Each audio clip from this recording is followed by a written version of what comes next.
The Birthmark by Nathanial Hawthorne. In the latter part of the last century, there lived a man of science, an eminent proficient in every branch of natural philosophy, who not long before our story opens, had made experience of a spiritual affinity more attractive than any chemical one.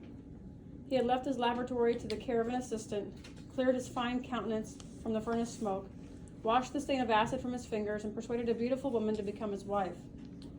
In those days, when the comparatively recent discovery of electricity and other kindred mysteries of nature seemed to open paths into the region of miracle, it was not unusual for the love of science to rival the love of woman in its depth and absorbing energy. The higher intellect, the imagination, the spirit, and even the heart might all find their congenial aliment in pursuits which, as some of their ardent votaries believed, would ascend from one step of powerful intelligence to another, until the philosopher should lay his hand on the secret of creative force and perhaps make new worlds for himself. We know not whether Aylmer possessed this degree of faith in man's ultimate control over nature. He had devoted himself, however, too unreservedly to scientific studies ever to be weaned from them by any second passion. His love for his young wife might prove the stronger of the two, but it could only be intertwining itself with his love of science, and uniting the strength of the latter to his own. Such a union accordingly took place, and was attended with truly remarkable consequences and a deeply impressive moral. One day, very soon after their marriage, Aylmer sat gazing at his wife with a trouble in his countenance that grew stronger until he spoke. "Georgiana," said he, "has it ever occurred to you that the mark upon your cheek might be removed?" "No, indeed," she said, smiling, but perceiving the seriousness of his manner, she blushed deeply. "To tell the truth, it has been so often called a charm that I was simple enough to imagine it might be so." "Ah, upon another face perhaps it might," replied her husband, "but never on yours. No, dearest Georgiana, you came so nearly perfect from the hand of nature that the slightest possible defect, which we hesitate whether to term a defect or a beauty, shocks me, as being the visible mark of earthly imperfection." "Shocks you, my husband?" cried Georgiana, deeply hurt, at first reddening with momentary anger, but then bursting into tears. "Then why did you take me from my mother's side? You cannot love what shocks you." To explain this conversation, it must be mentioned that in the center of Georgiana's left cheek, there was a singular mark, deeply interwoven, as it were, with the texture and substance of her face. In the usual state of her complexion, a healthy though delicate bloom, the mark wore a tint of deeper crimson, which imperfectly defined its shape amid the surrounding rosiness. When she blushed, it gradually became more indistinct, and finally vanished amid the triumphant rush of blood that bathed the whole cheek with its brilliant glow. But if any shifting motion caused her to turn pale, there was the mark again, a crimson stain upon the snow, in what Aylmer sometimes deemed as almost fearful indistinctness. Its shape bore not a little similarity to the human hand, though some of the smallest pygmy size. Georgiana's lovers were wont to say that some fairy at her birth hour had laid her tiny hand upon the infant's cheek and left this impress there in token of the magic endowments that were to give her sway over all hearts. Many a desperate swain would have risked life for the privilege of pressing his lips to the mysterious hand. It must not be concealed, however, that the impression wrought by this fairy sign manual varied exceedingly, according to the difference of temperament in the beholders. Some fastidious persons, but they were exclusively of her own sex, affirmed that the bloody hand, as they chose to call it, quite destroyed the effect of Georgiana's beauty, and rendered her countenance even hideous. But it would be as reasonable to say that one of those small blue stains which sometimes occur in the purest statuary marble would convert the Eve of Powers to a monster. Masculine observers, if the birthmark did not heighten their admiration, contented themselves with wishing it away, that the world might possess one living specimen of ideal loveliness without the semblance of a flaw. After his marriage, for he thought little or nothing of the matter before, Aylmer discovered this was the case himself. Had she been less beautiful, if envy's self could have found aught else to sneer at, he might have felt his affection heightened.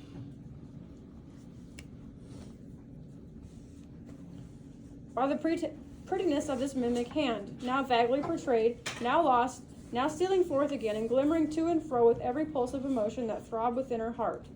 But seeing her otherwise so perfect, he found this one defect grow more and more intolerable with every moment of their united lives. It was the fatal flaw of humanity, which nature, in one shape or another, stamps ineffaceably on all of her productions, either to imply that they are temporary and finite, or that their perfection must be wrought by toil and pain. The crimson hand expressed the ineludible gripe in which mortality clutches the highest and purest earthly mold, degrading them into kindred with the lowest, and even with the very brutes, like whom their visible frames return to dust. In this manner, selecting it as a symbol of his wife's liability to sin, sorrow, decay, and death, Elmer's somber imagination was not long in rendering the birthmark a frightful object, causing him more trouble and horror than ever Georgiana's beauty, whether of soul or sense, had given him delight. At all the seasons which should have been their happiness, he invariably, and without intending it, nay, in spite of a purpose to the contrary, reverted to this one disastrous topic. Trifling as it first appeared, it so connected itself with innumerable trains of thought and modes of feeling that it became the central point of all. With the morning twilight, Aylmer opened his eyes upon his wife's face and recognized the symbol of imperfection. And when they sat together at the evening hearth, his eyes wandered stealthily to her cheek, and beheld, flickering with the blaze of the wood fire, the spectral hand that wrote mortality where he would fain have worshipped. Georgiana soon learned to shudder at his gaze. It needed but a glance with its particular expression that his face often wore to change the roses of her cheek into a death-like paleness, amid which the crimson hand was brought strongly out, like a bas relief of ruby on the whitest marble. Late one night, when lights were growing dim, so as hardly to betray the stain on the poor wife's cheek, she herself, for the first time, voluntarily took up the subject. "Do you remember, my dear Elmer," she said, with a feeble attempt at a smile, "have you any recollection of a dream last night about this odious hand?" "None whatever," replied Elmer, starting, but then he added, in a cold, dry tone, affected for the sake of concealing the real depth of his emotion, "I might well dream of it, for before I fell asleep it had taken a pretty firm hold of my fancy."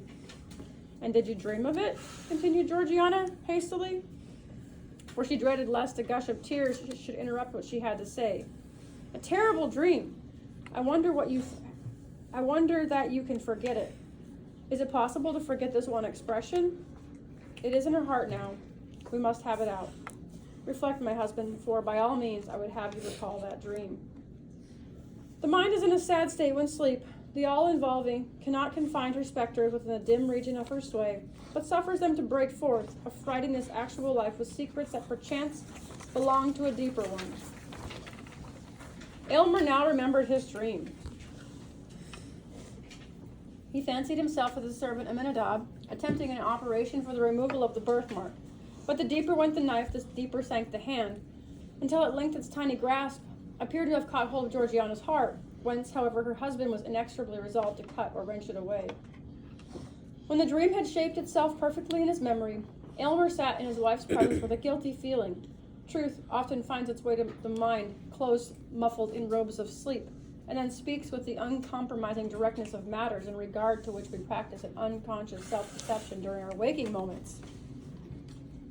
Until now, he had not been aware of the tyrannizing influence acquired by one idea over his mind, and of the lengths which he might find in his heart to go for the sake of giving himself peace.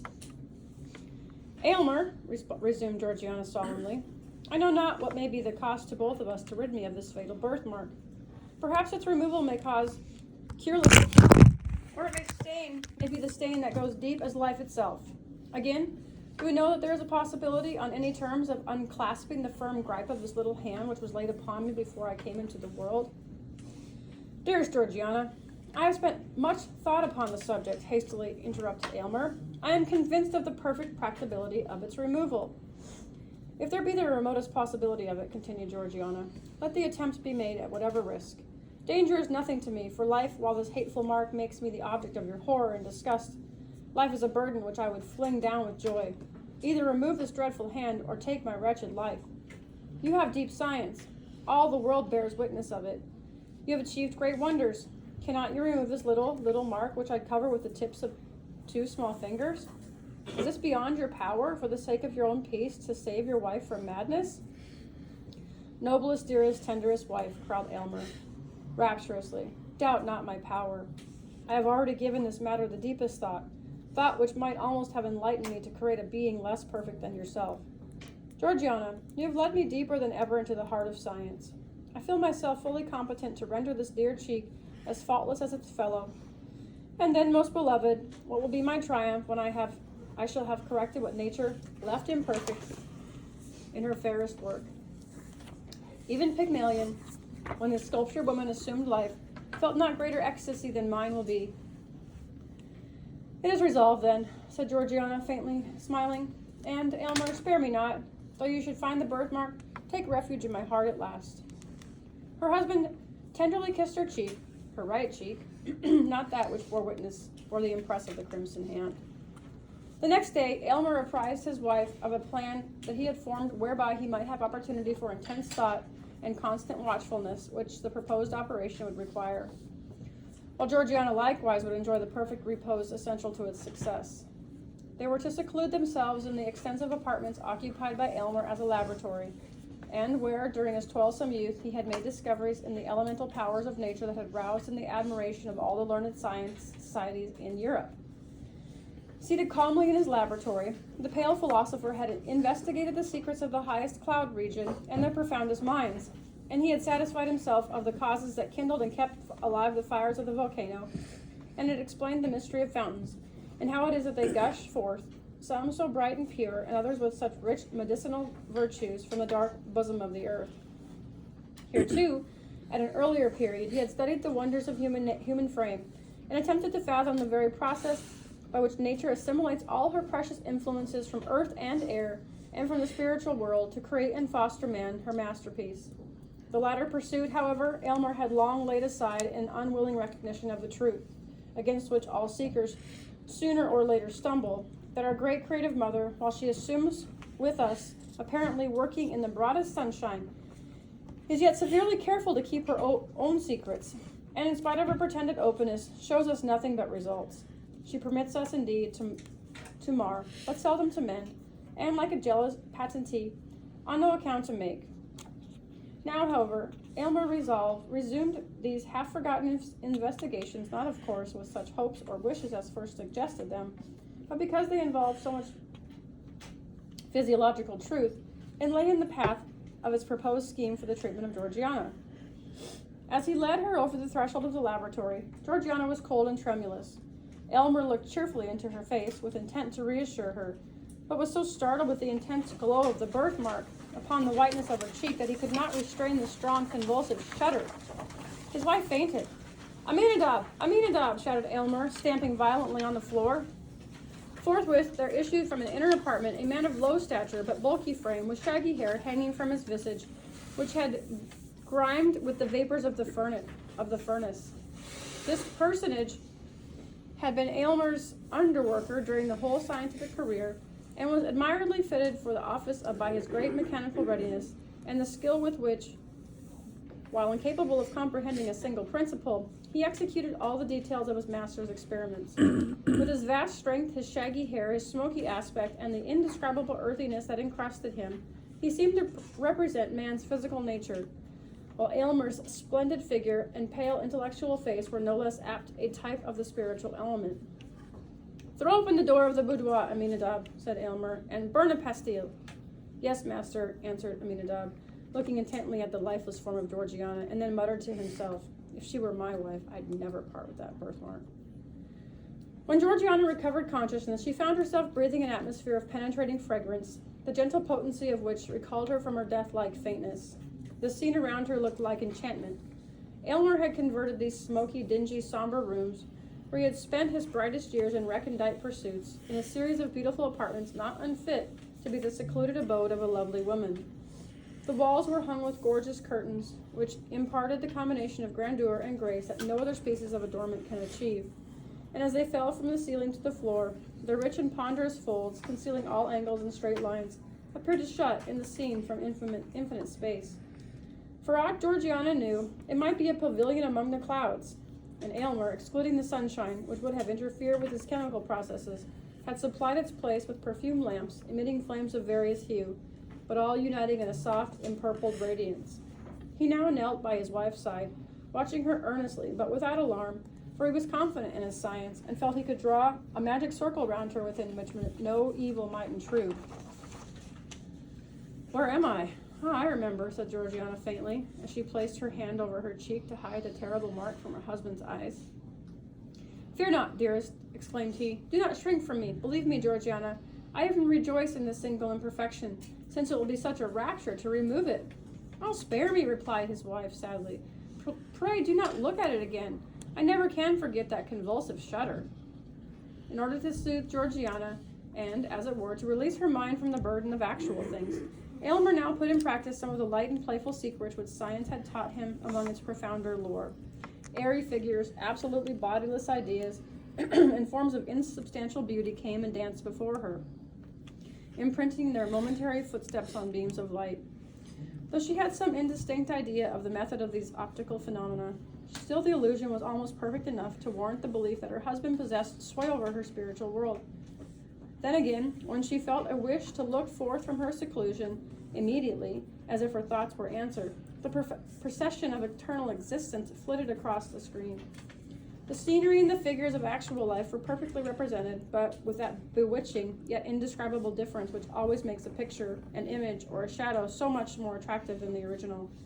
When wearied of this, Aylmer bade her cast her eyes upon a vessel containing a quantity of earth.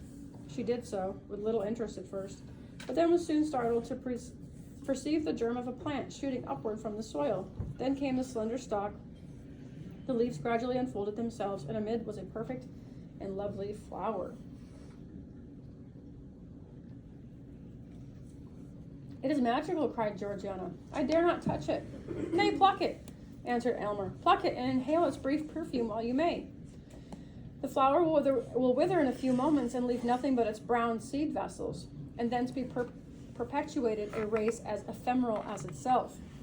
But Georgiana had no sooner touched the flower than the whole plant suffered a blight, its leaves turning coal black as if by agency of fire.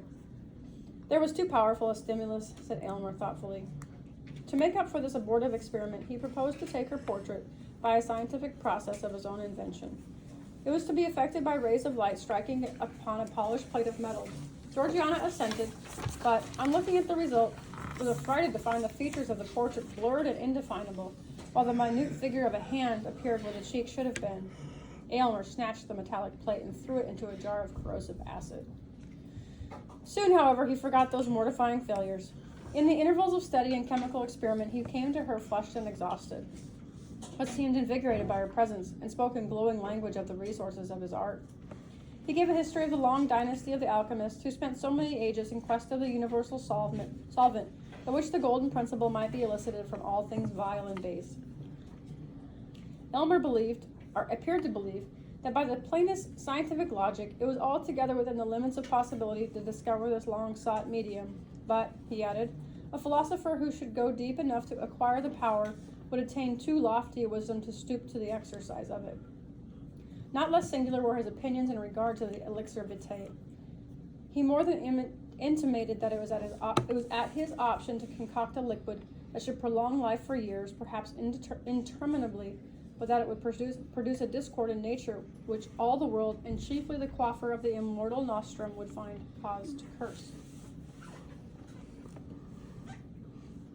"Aylmer, are you in earnest?" asked Georgiana, looking at him with amazement and fear. "It is terrible to possess such power, or even to dream of possessing it." "Oh, do not tremble, my love," said her husband. "I would not wrong either of you or myself, by working such inharmonious effects upon our lives. But I would have you consider how trifling, in comparison, is the skill requisite to remove this little hand."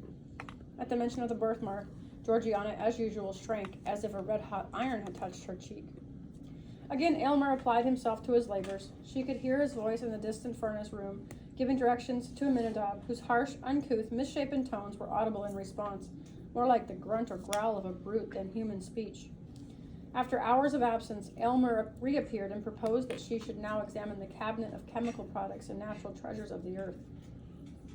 Among the former, he showed her a small vial, in which he remarked was contained a gentle yet most powerful fragrance, capable of impregnating all the breezes that blow across the kingdom.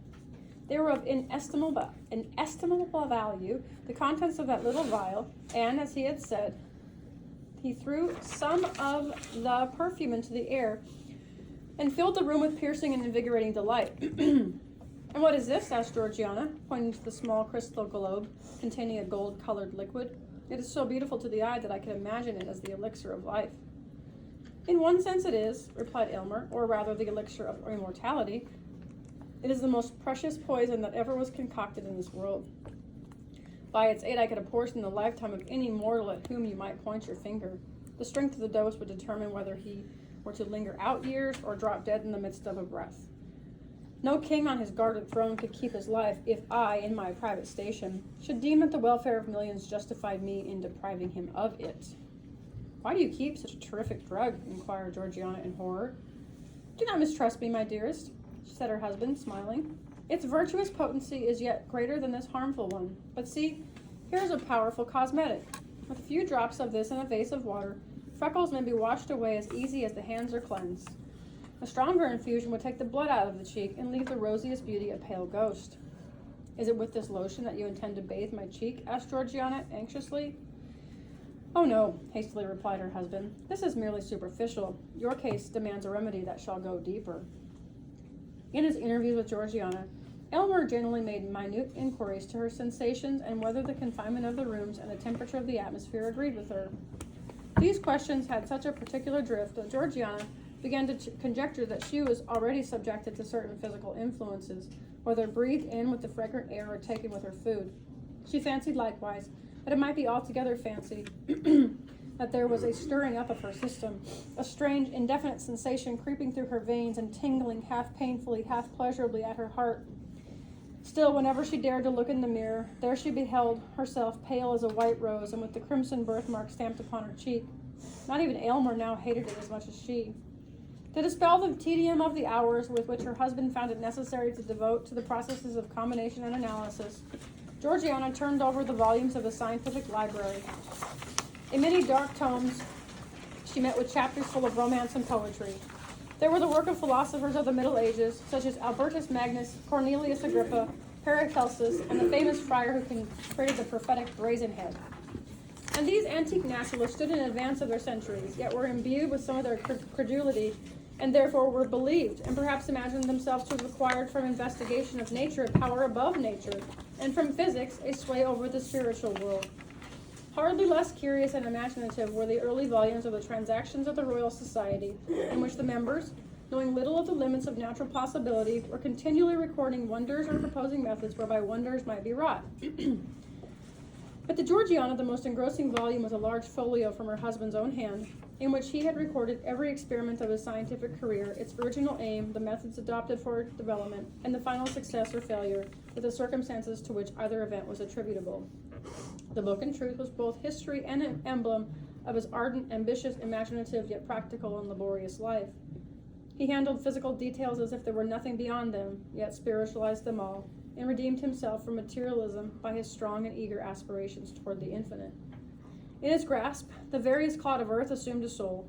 Georgiana, as she read, reverenced Aylmer and loved him more profoundly than ever, but with less an entire dependence on his judgment than heretofore.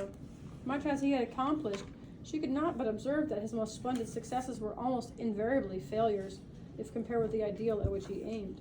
His brightest diamonds were the merest pebbles, and felt to be so by himself in comparison with the inestimable gems which lay hidden beyond his reach.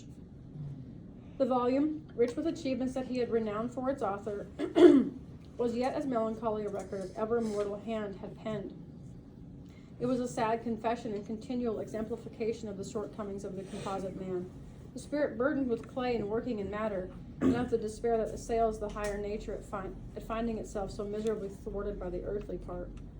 Perhaps every man of genius in whatever sphere might recognize the image of his own experience in Aylmer's journal.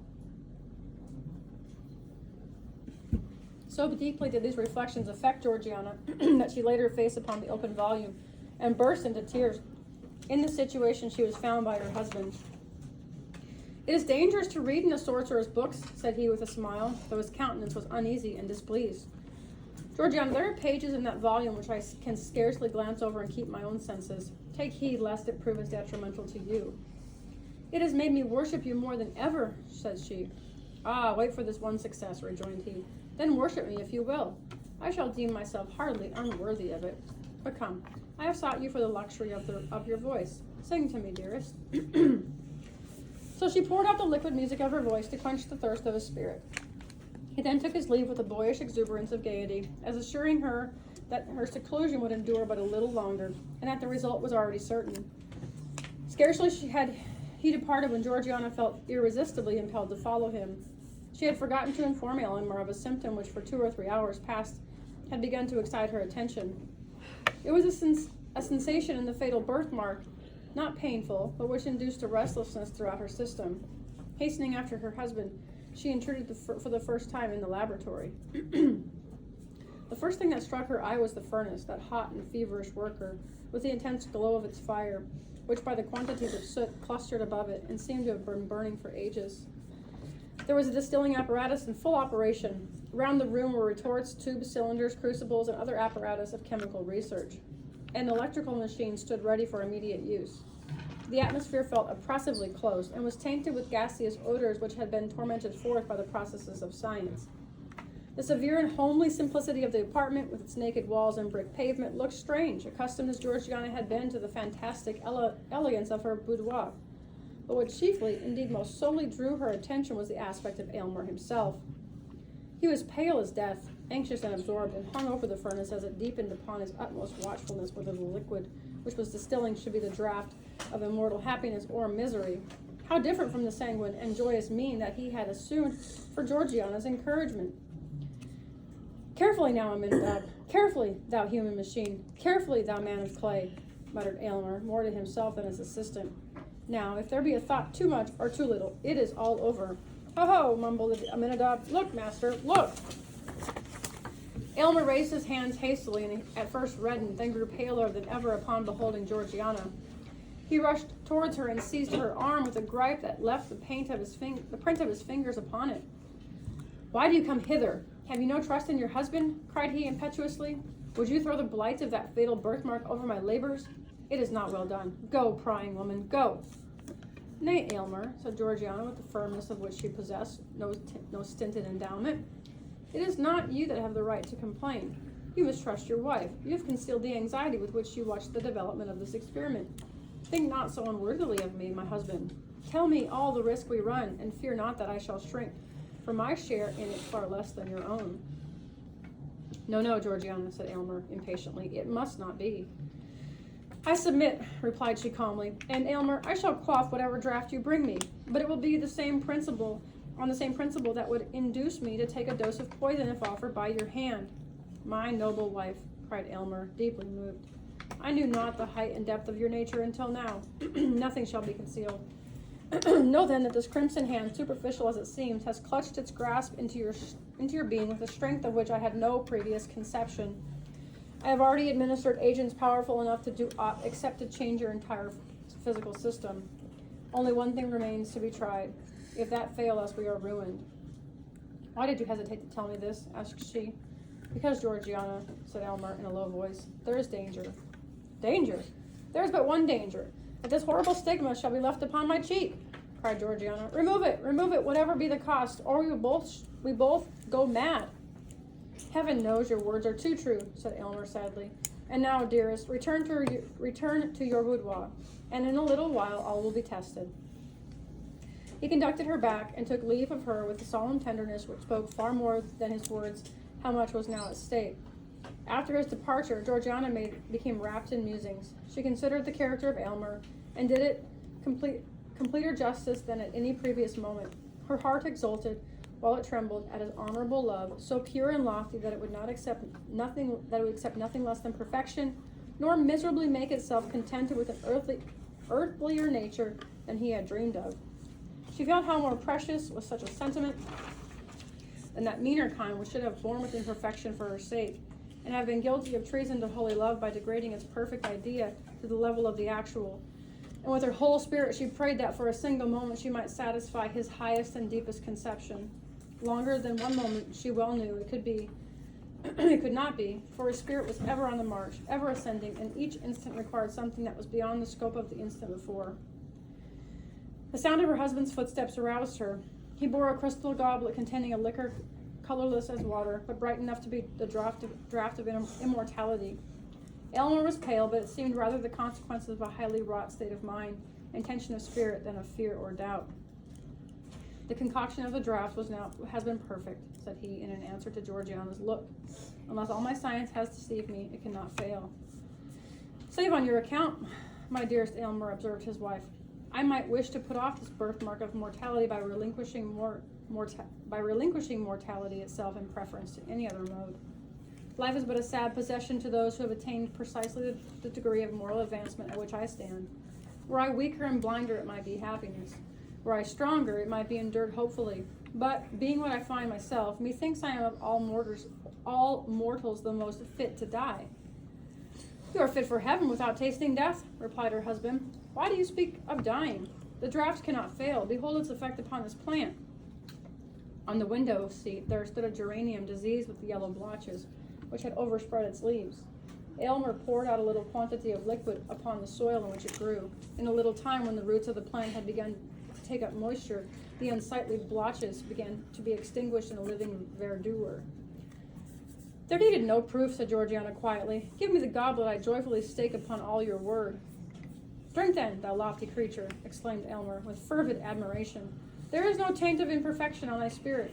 Thy sensible frame, too, soon shall all be perfect. She quaffed the liquid and returned the goblet to his hand. It is grateful, she said with a placid smile. Methinks it's like water from a heavenly fountain, for it contains I know not what, of unobtrusive fragrance and deliciousness.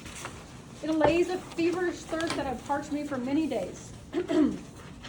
Now, dearest, let me sleep. My earthly senses are closing over my spirit like the leaves upon the heart of a rose at sunset. She spoke the last words with a gentle reluctance, as if it required more energy than she could command to pronounce the faint and lingering syllables. Scarcely had they loitered through her lips ere she was lost in slumber.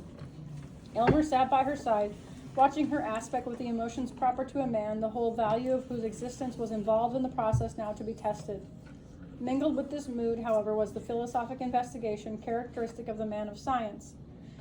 Not the minutest symptom escaped him, a heightened flush of the cheek, a slight irregularity of breath, a quiver of the eyelid, a hardly perceptible tremor through the frame.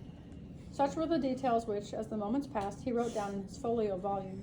Intense thought had its stamp upon every previous page of that volume, but the thoughts of years were all concentrated upon the last. While thus employed, he failed not to gaze at the often fatal hand, and not without a shudder. Yet once, by a strange and unaccountable impulse, he pressed it to his lips. His spirit recoiled, however, in the very act, and Georgiana, out of the midst of her deep sleep, moved uneasily and murmured as if in remonstrance. Again Aylmer resumed his watch, nor was it without avail. The crimson hand, which at first had been strongly visible upon the marble paleness of Georgiana's cheek, now grew more faintly outlined. She remained not less pale than ever, but the birthmark, with every breath that came and went, lost somewhat of its former distinctness. Its presence had been awful. Its departure was more awful still. Watch the stain of the rainbow fading out of the sky, and you will know how the mysterious symbol passed away. By heaven, it is well nigh gone, said Aylmer to himself in almost irrepressible ecstasy. I can scarcely trace it now. Success! Success! And now it is like the faintest rose color. The lightest flush of blood across her cheek would overcome it. But she is so pale! He drew aside the window curtain and suffered the light of natural day to fall into the room and rest upon her cheek.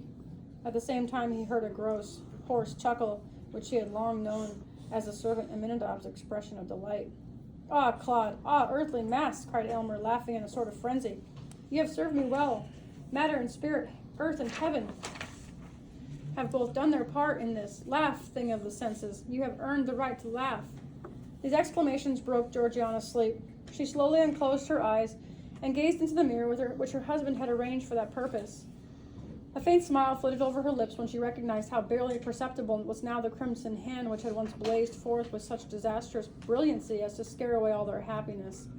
But then her eyes saw Aylmer's face with a trouble and anxiety that he could by no means account for. My poor Aylmer, murmured she. Poor? Nay, richest, happiest, most favored, exclaimed he. My peerless bride, it is successful. You are perfect. My poor Aylmer, she repeated with a more than human tenderness. You have aimed loftily. You have done nobly. Do not repent that, with so high and pure a feeling, you have rejected the best earth could offer. Aylmer, dearest Aylmer, I am dying. Alas, it was too true. The fatal hand had grappled with the mystery of life and was the bond by which the angelic spirit kept itself in union with a mortal frame. As the last crimson tint of the birthmark stole, the sole token of human imperfection faded from her cheek, the parting breath of the now perfect woman passed into the atmosphere, and her soul, lingering a moment near her husband, took its heavenward flight. Then a hoarse, chuckling laugh was heard again. Thus ever does the gross fatality of earth exult in its invariable triumph over the immortal essence which, in this dim sphere of half-development, demands the completeness of a higher state. Yet, had Aylmer reached a profounder wisdom, he need not thus have flung away the happiness which would have woven his mortal life the self-same texture with the celestial. The momentary circumstance was too strong for him. He failed to look beyond the shadowy scope of time and, living once for all in eternity, to find the perfect future in the present.